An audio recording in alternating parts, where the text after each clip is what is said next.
ಎಲ್ಲರಿಗೂ ನಮಸ್ಕಾರ. ಇವತ್ತಿನ ವಿಡಿಯೋದಲ್ಲಿ ನಾನು ನಿಮಗೆ ರಾಜ್ಯ ಸರ್ಕಾರಿ ನೌಕರರು ಹಾಗೂ ನಿವೃತ್ತರಿಗೋಸ್ಕರನೇ ಬಿಡುಗಡೆ ಆಗಿರುವಂತಹ ಹೊಸ ಆದೇಶ ಪ್ರತಿಯಲ್ಲಿ ಏನೇನಿದೆ ವಿಷಯಗಳು ಅನ್ನೋದನ್ನು ತಿಳಿಸ್ಕೊಡ್ತೀನಿ. ನೀವೇನಾದರೂ ನನ್ನ ಚಾನಲನ್ನು ಫಸ್ಟ್ ಟೈಮ್ ನೋಡೋರಾಗಿದ್ದರೆ ಸಬ್ಸ್ಕ್ರೈಬ್ ಬಟನನ್ನು ಕ್ಲಿಕ್ ಮಾಡಿ. ಇದರಿಂದ ನಾನು ವಿಡಿಯೋ ಅಪ್ಲೋಡ್ ಮಾಡಿದ ತಕ್ಷಣ ನಿಮಗೆ ನೋಟಿಫಿಕೇಷನ್ ಬರುತ್ತೆ ಹಾಗೂ ಎಲ್ಲ ವಿಷಯಗಳನ್ನು ನೀವು ಇಮಿಡಿಯೇಟಾಗಿ ತಿಳಿದುಕೊಳ್ಬೋದಾಗುತ್ತೆ. ನಾನು ರೆಗ್ಯುಲರ್ ಆಗಿ ಗೌರ್ಮೆಂಟ್ ಎಂಪ್ಲಾಯೀಸ್ ರಿಲೇಟೆಡ್ ಏನೇ ಅಪ್ಡೇಟ್ ಇದ್ರೂ ಆದೇಶ ಪ್ರತಿಯೊಂದಿಗೆ ಅದನ್ನು ಅಪ್ಲೋಡ್ ಮಾಡ್ತೀನಿ. ಸೊ ಇದರಿಂದ ನಿಮಗೆ ವ್ಯಾಲಿಡ್ ಇನ್ಫಾರ್ಮೇಷನ್ ಗೊತ್ತಾಗುತ್ತೆ.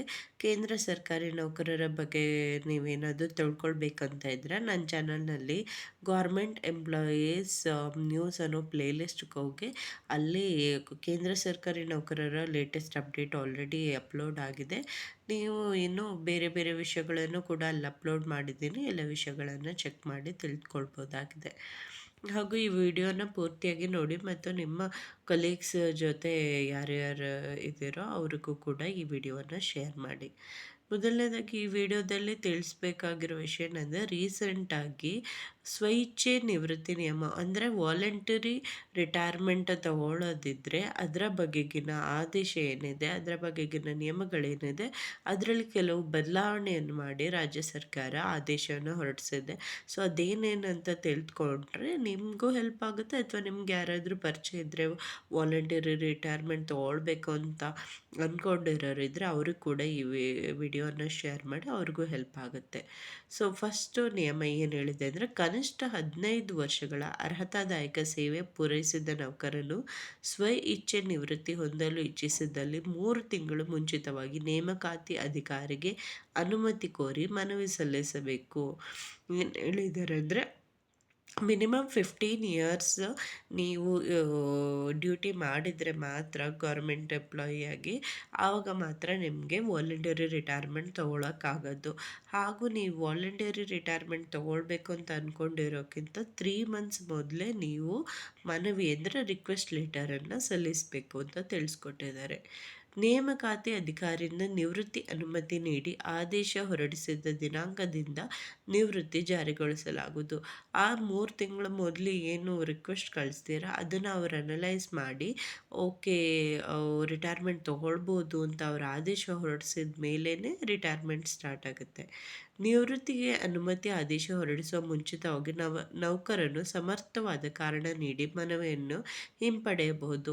ಒಂದು ವೇಳೆ ಈ ಆದೇಶ 3 ತಿಂಗಳ ಮೊದಲು ನೀವು ರಿಕ್ವೆಸ್ಟನ್ನು ಸಬ್ಮಿಟ್ ಮಾಡಿರ್ತೀರ, ಆದರೂ ಕೂಡ ಯಾವುದೋ ಕಾರಣದಿಂದ ಇಲ್ಲ ನಾನು ವಾಲಂಟರಿ ರಿಟೈರ್ಮೆಂಟ್ ತೊಗೊಳ್ಳಲ್ಲ ಅಂತ ನಿಮಗೆ ಅದನ್ನು ಕ್ಯಾನ್ಸಲ್ ಮಾಡಬೇಕಂತಿದ್ರೆ ಆ 3 ತಿಂಗಳೊಳಗಡೆ ನೀವು ಕರೆಕ್ಟಾದ ರೀಸನನ್ನು ಕೊಟ್ಟು ಇನ್ನೊಂದು ಮನವಿ ಪತ್ರವನ್ನು ಸಲ್ಲಿಸಿ ಆ ರಿಕ್ವೆಸ್ಟನ್ನು ಕ್ಯಾನ್ಸಲ್ ಕೂಡ ಮಾಡ್ಕೊಳ್ಬೋದಾಗಿದೆ. ಇಲಾಖಾ ಅಥವಾ ನ್ಯಾಯಾಂಗ ವಿಚಾರಣೆಗಳಲ್ಲಿ ಭಾಗಿಯಾಗಿರುವ ನೌಕರರಿಗೆ ಸ್ವಇಚ್ಛಾ ನಿವೃತ್ತಿಗೆ ಅನುಮತಿ ನಿರಾಕರಣೆ. ಅಂದರೆ ಯಾವುದಾದ್ರೂ ಡಿಪಾರ್ಟ್ಮೆಂಟ್ ವೈಸ್ ಅಥವಾ ಕೋರ್ಟಲ್ಲಿ ಯಾವುದಾದ್ರೂ ಒಂದು ವಿಚಾರಣೆ ಇನ್ವೆಸ್ಟಿಗೇಷನ್ ಆಗ್ತಾಯಿದ್ರೆ, ಏನಾದರೂ ಕೇಸ್ ಇದ್ದರೆ ಅಥವಾ ಯಾವುದಾದ್ರೂ ಇನ್ವೆಸ್ಟಿಗೇಷನಿಗೆ ಪಾರ್ಟ್ ಆಗಿದ್ರೂ ಕೂಡ ಅಂಥವರು ವಾಲಂಟರಿ ರಿಟೈರ್ಮೆಂಟ್ ತಗೊಳ್ಳೋಗಿಲ್ಲ ಅಂತ. ವಯೋಮಿತಿ ನಿವೃತ್ತಿ ದಿನಾಂಕ ಮತ್ತು ಸ್ವಇಚ್ಛಾ ನಿವೃತ್ತಿ ದಿನಾಂಕಕ್ಕೆ ನಡುವಿನ ವ್ಯತ್ಯಾಸದ ಅವಧಿ ಗರಿಷ್ಠ ವರ್ಷಗಳನ್ನು ಮಿತಿಗೊಳಿಸಿ ವೇಟೇಜ್ ಸೌಲಭ್ಯ ಅರ್ಹತಾ ಸೇವೆಗೆ ಸೇರ್ಪಡೆ. ಅಂದರೆ ಯೂಶ್ವಲಿ ರಿಟೈರ್ಮೆಂಟ್ ಆಗೋದು 60 ಇಯರ್ಸ್ ಮತ್ತು ಅದ್ರ ವಾಲಂಟರಿ ರಿಟೈರ್ಮೆಂಟ್ ನಡುವೆ ಎಷ್ಟು ವ್ಯತ್ಯಾಸ ಇದೆ ಆ ದಿನವನ್ನು ಕಡಿಮೆ ಮಾಡಿದ್ದಾರೆ, ಆ ಗ್ಯಾಪನ್ನು ಕೂಡ ಕಡಿಮೆ ಮಾಡಿದ್ದಾರೆ ಅಂತ ಹೇಳಿ ತಿಳಿಸ್ಕೊಟ್ಟಿದ್ದಾರೆ. ಕನಿಷ್ಠ 50 ವರ್ಷಗಳ ವಯೋಮಿತಿ ಮೀರಿದ ನೌಕರನು ಸ್ವಇಚ್ಛಾ ನಿವೃತ್ತಿಗೆ ನೇಮಕಾತಿ ಅಧಿಕಾರಿಯಿಂದ ಅನುಮತಿ ಕೋರಿ ನಿವೃತ್ತಿ ಹೊಂದಬಹುದು.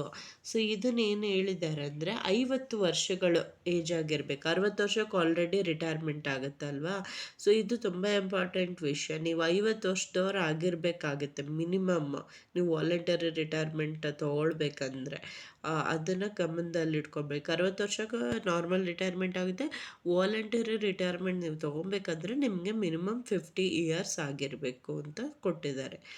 ನಿಯಮಗಳನ್ನು ಎಲ್ಲ ಷರತ್ತುಗಳು ಈ ಸಂದರ್ಭದಲ್ಲಿ ಅನ್ವಯಿಸಲಾಗುವುದು, ಆದರೆ ವೇಟೇಜ್ ಸೌಲಭ್ಯವು ಇರುವುದಿಲ್ಲ ಅಂತ.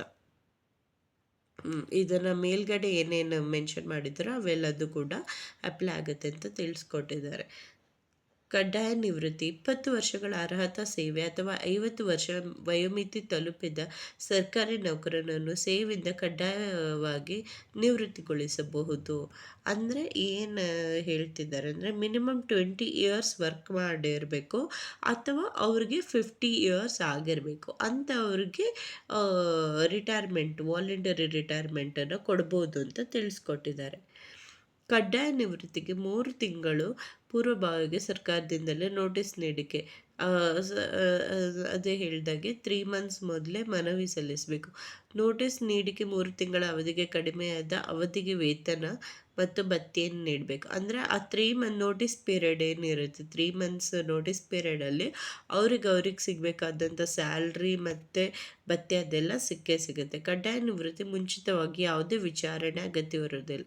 ಅಂದರೆ ಇದಕ್ಕೆ ಯಾವುದೇ ರೀತಿಯಂತಹ ವಿಚಾರಣೆ ಯಾಕೆ ವಾಲಂಟರಿ ರಿಟೈರ್ಮೆಂಟ್ ತೊಗೊತಿದ್ದೀರಾ, ಯಾಕೆ ರಿಟೈರ್ ಆಗ್ತಿದ್ದೀರಾ ಅನ್ನೋದ್ರ ಬಗ್ಗೆ ತಿಳಿಸ್ಬೇಕಾದೇನು ಅವಶ್ಯಕತೆ ಇರೋದಿಲ್ಲ. ನೀವು ಅದನ್ನು ಸಲ್ಲಿಸಿ 50 ವರ್ಷ ಆಗಿದ್ದರೆ ನಿಮಗೆ, ಅಥವಾ ನೀವು ಜಾ ಸರ್ಕಾರಿ ನಿವೃತ್ತಿಗೆ ಸೇರಿ 20 ವರ್ಷ ಸೇವೆ ಸಲ್ಲಿಸಿದರೆ ನೀವು ಈ ಸ್ವಇಚ್ಛೆ ವಾಲಂಟರಿ ರಿಟೈರ್ಮೆಂಟನ್ನು ತಗೊಳ್ಬೋದು ಅಂತ ತಿಳಿಸ್ಕೊಟ್ಟಿದ್ದಾರೆ.